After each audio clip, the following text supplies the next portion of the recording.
তখনই আল্লাহর রাসূল সাল্লাল্লাহু আলাইহি সাল্লাম বললেন, শোনো শোনো মক্কাবাসী, শোনো শোনো কুরাইশবাসী, তোমরা যেই মূর্তির পূজা করো, যেই আগুনের পূজা করো, যেই পাথরের পূজা করো, যেই গাছের পূজা করো, এই পূজা করার দরুন তোমাদের আখিরাত বরবাদ হয়ে যাবে, তোমরা ধ্বংসের মুখে চলে যাবে।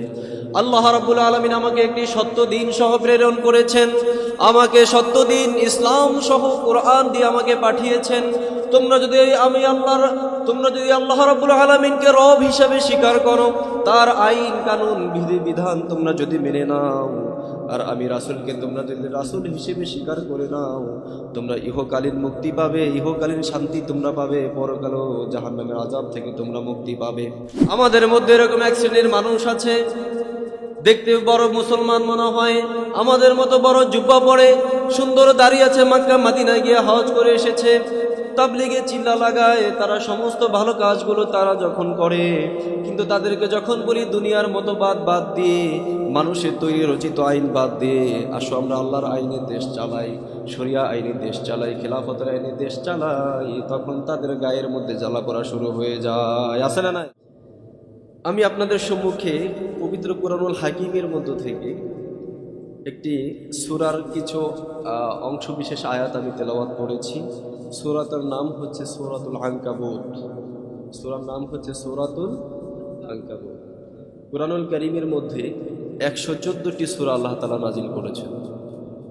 এই 114টি সূরা নাজিল হওয়ার দিক থেকে দুটো ভাগে ভাগ করা হয়েছে। আল্লাহর হাবিব সাল্লাল্লাহু আলাইহি ওয়াসাল্লাম হিজরতের পূর্বে মক্কাতুল মুকাররমায় থাকাকালীন যেই সূরাগুলি তার প্রতি নাজিল হয়েছে, এগুলোকে বলা হয় মাক্কি সূরা। আর মদিনায় হিজরত করার পরে যে সূরাগুলো নাজিল হয়েছে, এগুলোকে বলা হয় মাদানী সূরা। আজকে আমরা যে সূরা থেকে আমরা আলোচনা করব, শুনব, এই সূরাটিও মক্কাতুল মুকাররমায় থাকা অবস্থায় নাজিল হয়েছিল। কারণ রাসূল করিম সাল্লাল্লাহু আলাইহি ওয়াসাল্লাম যখন তিনি মক্কা মুকাররমায় ছিলেন, মক্কার পরিবেশ, কুরাইশদের পরিবেশ, সমস্ত পরিবেশ মিলে সব কিছু তিনি যখন প্রাথমিক অবস্থায় ইসলামের প্রারম্ভে তিনি ইসলামের বাণী দাওয়াত দিচ্ছিলেন, তখন এই তার পরিবেশটা, গোটা মক্কার পরিবেশ রাসূল সাল্লাল্লাহু আলাইহি ওয়াসাল্লামের অনুকূলে ছিল নাকি প্রতিকূলে ছিল? কথা বুঝেন নাই? সময়টা কি তার মতো ছিল নাকি তার বিরুদ্ধে ছিল? তার বিরুদ্ধে ছিল। আল্লাহর হাবিব সাল্লাল্লাহু আলাইহি ওয়াসাল্লামকে মক্কাবাসী শৈশব থেকে তিনি ছিল সর্বগুণে গুণান্বিত, সবচেয়ে উত্তম চরিত্রের অধিকারী। জীবনে কখনো তিনি মিথ্যা কথা বলেন নাই। পৃথিবীতে আপনি এমন কোনো মানুষ দেখাইতে পারবেন যার জীবনে কোনো মিথ্যা কথা নাই? আমরা যত বড় হুজুরি হই না কেন, যত বড় মাপের লোকে হই না কেন, আমাদের মুখ থেকেও ইচ্ছায় বা অনিচ্ছায় অনেক সময় অসত্য কথা, ভুল কথা আমাদের থেকেও বের হয়ে যায়। কিন্তু একজন মাত্র ব্যক্তি এই পৃথিবীর বুকে, যিনি তার গোটা জিন্দেগিতে কখনো তিনি মিথ্যা কথা বলেন না। সুবহানাল্লাহ।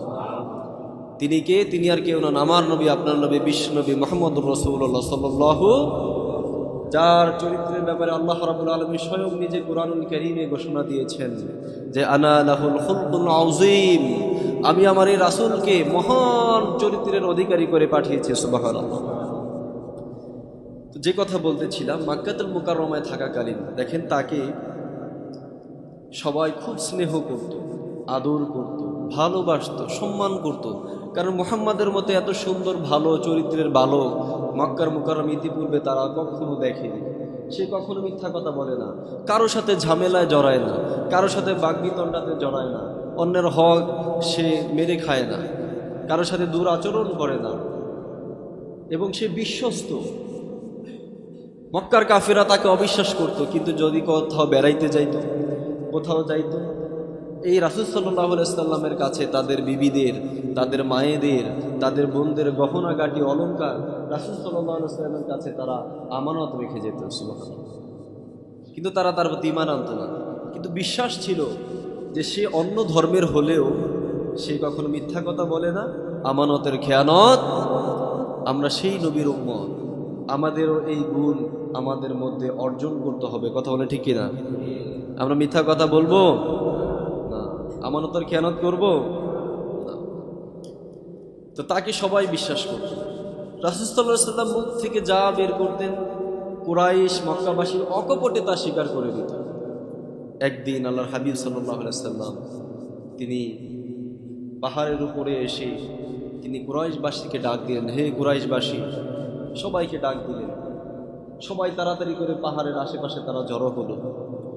আল্লাহর হাবিব সাল্লাল্লাহু আলাইহি ওয়াসাল্লাম বললেন যে আমি যদি এখন বলি যে এই পাহাড়ের পেছনে বা গিরিপথে পাদদেশে এখানে তোমাদের সৈন্যবাহিনী শত্রু বাহিনী উৎ পেতে আছে, যে কোনো সময় এই শত্রু বাহিনী তোমাদের উপর আক্রমণ চালাতে পারে, তোমরা কি আমার কথা বিশ্বাস করবে?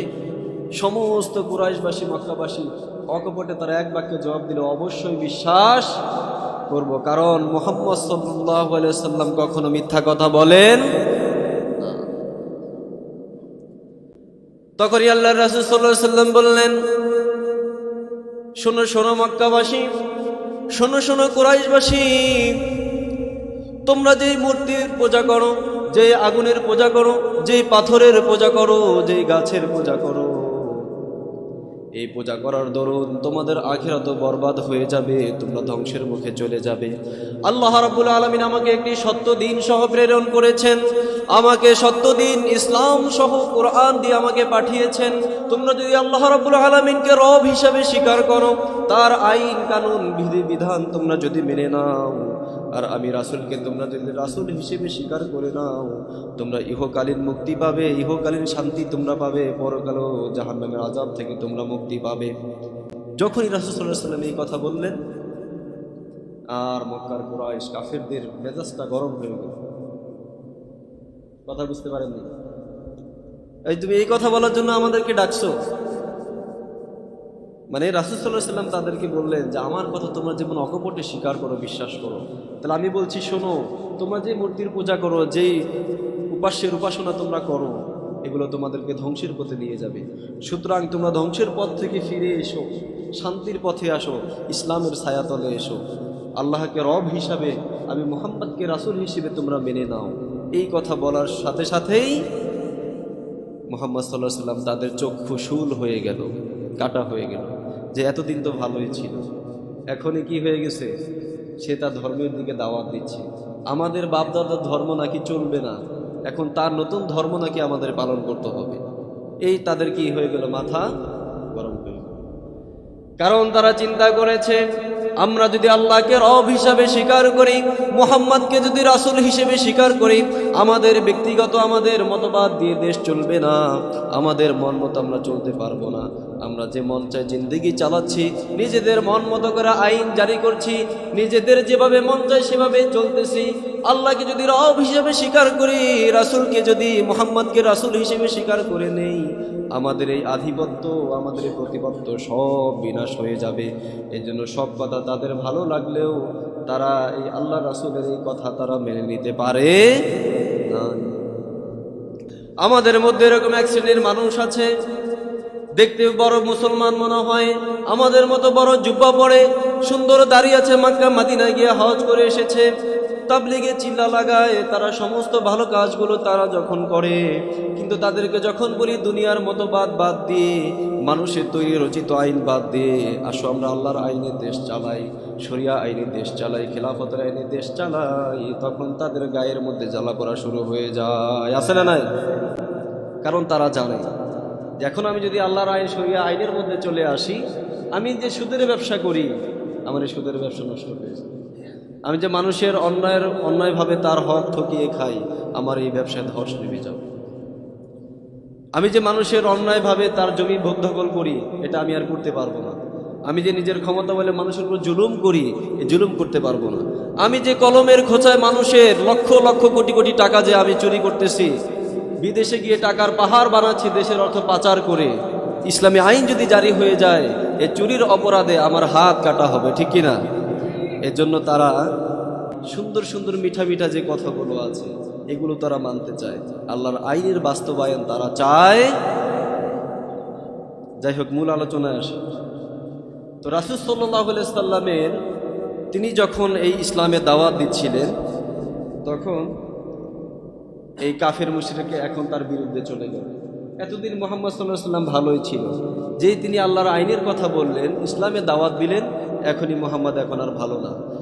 আল্লাহ রাব্বুল আলামিন সাথে সাথে আয়াত নাজিল করলেন, তাব্বাত ইয়াদা আবি লাহাবি ওয়া তাব্বা মা আগনা আনহু মালুহু ওয়া মা কাসাব সায়াসলা নারান যাতা লাহাবি ওয়া ইমরাতুহু হাম্মালাতাল হাতাব ফি জিদিহা হাবলুম মিন মাসাদ।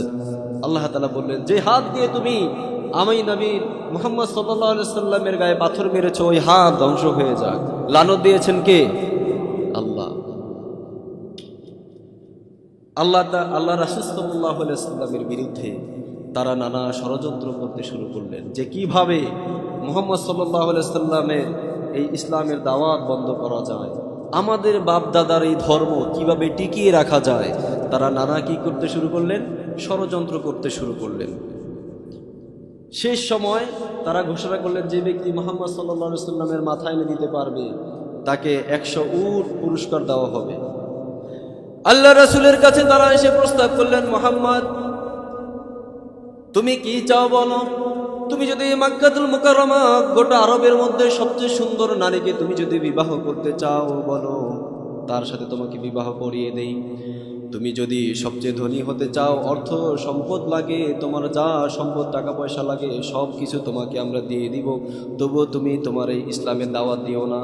আল্লাহ রাসূল তাদের এই প্রস্তাবে কি রাজি হয়েছিলেন নাকি? রাজি হয়েছিলেন, কারণ অন্যায়ের সাথে কোনো কি নাই, আপোষ। যা আল হক ওয়া যাহাকাল বাতিল, যেখানে সত্য আসে সেখানে মিথ্যা কি হয়ে যায়? দূরীভূত হয়ে যায়। রাসূল সাল্লাল্লাহু আলাইহি ওয়াসাল্লাম তাদের সব প্রত্যাখ্যান করলেন। তাদের অর্থের, তাদের লোভে তিনি লোভনীয় অফার তিনি গ্রহণ করলেন না। তিনি বললেন যে না, এই পৃথিবীতে আমি আরাম আয়েশ করার জন্য আসি নাই। আল্লাহ তাআলা আমাকে রাসূল নবী হিসেবে পাঠিয়েছেন। আমার মিশন, আমার ভীষণ একটাই, সেটা হলো আল্লাহর দুনিয়ায় আল্লাহর দ্বীন কায়েম করা। কথা বলেন ঠিক কিনা?